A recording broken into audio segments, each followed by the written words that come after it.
Kinsa ba ang akong inahan o mga igsuon? Nangutana si Jesus sa katawhan nga nag-alirong kaniya. Ang ato manggod nga pagkwenta sa kalibutan nga mahimo tang related to one another is through bloodline. Mana nga ang mga Pinoy naate ka ng subay-subay ba? Subay-subay na pinapumaghimo ka og family tree. Asa dapit, asa ka na connected, asa tadapit na himong parente kang kinsa ka, mother side, father side, anak ka sa uncle, auntie, anak. Hangtod nga mudako ang atong pamilya.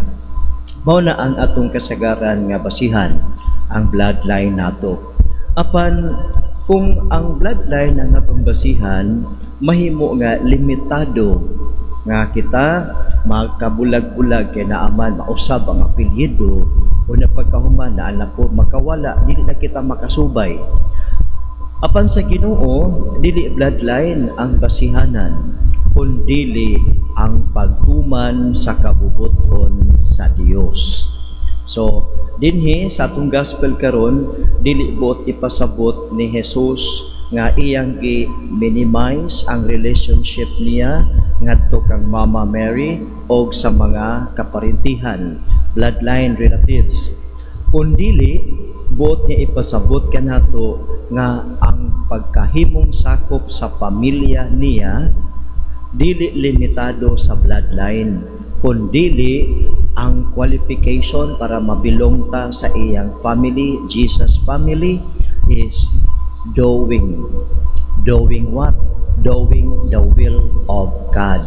Mingon siya nga si bisan kinsa nga nagtuman sa bisan unsa nga gisugo sa Dios kaniya, maoy akong mga igsuon o akong inahan. So ang iyang family is not limited to bloodline, but ang iyang pamilya naglakip ni adtong mga tao nga of course unang level maminaw sa iyang pulong o ang taas-taas nga level human sa pagpaminaw mao ang pagtuman sa gisugo sa Dios kaniya. Kung ingon niini tanan ta mo qualify nga mamahimong sakop sa pamilya sa Dios. Mao man nga ang simbahan is a family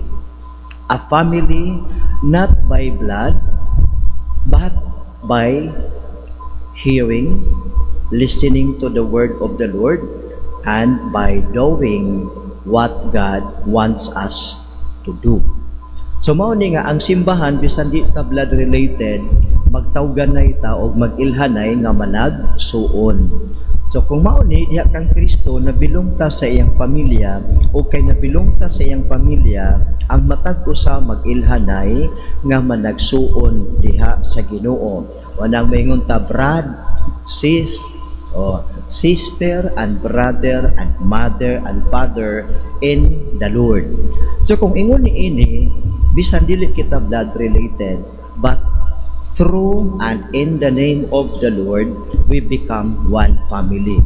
Kung ingon niini, ang sugo sa Ginoo nato as one family is love God above all and love your neighbor as you love yourself. So, unsa importante, how do we belong to the family of Jesus? Ang tanan nga nagtuman sa bisan unsa nga gisugo sa Dios kaniya, maoy akong mga igsuon o akong inahan. So mao nga maningkamot kita nga sa matag adlaw atong hinumduman nga ang matag tawo nga atong makita, masugat nato sa kalsada, kauban nato sa opisina, kliyente nato, kauban nato sa balay. These are all our brothers and sisters in the Lord. And because we belong to the family of God, ang sige kinahanglan, doing what God wants us to do. So kinahanglan nga makasayod ta kung sa gisugos Ginoo. Ang iyang pinakasugo is to love. To love God and to love our brothers and sisters. Kung sa may hulagway aning gugma, mayngon si Saint Paul sa iyang letter to the Romans in chapter 13. Mayngon siya nga, love does no harm to others. So mao na nga maningkamot nga bisan kita na ay panagbangi, bisan kita usahay di ta makauyon sa atong mga opinion, but respect must be there. Nga dili mubuhat og dautan ngadto sa atong isika ingon kay love does no harm to others. So mao nga kung ang tanan magtimaan lang yun, no? Magtimaan lang yun yung tanan nga we belong to the family of Jesus, then fake news should be stopped, attacking political opponents should be stopped, corruption should be stopped. Nga naman, it is doing harm to our brothers and sisters in the family of God. Kanang putting down others, shaming others should be stopped. Nga naman, kay we belong to the same family of God. Unya ang sugo sa Ginoo kay ang nagtuman sa gisugo sa Dios. Unsa may gisugo sa Ginoo pag dinautay ta? Wa man ta magisugo sa Ginoo nga magnilibakay ta, nga kita mangawat ta sa uban, nga kita manglimbong ta sa uban. Ang gisugo sa Ginoo higugma. Unya ang gugma does no harm to others. So man everyday ang atong mga huna-huna atong iplastar, ang atong kasing-kasing atong iplastar nga pangayon ginatos Ginoo nga Lord, today prepare my heart to see my brothers and sisters, to see you in them. If we cannot see the Lord in them, we can see only that person. And because we are also human, sometimes we are willing to hurt others.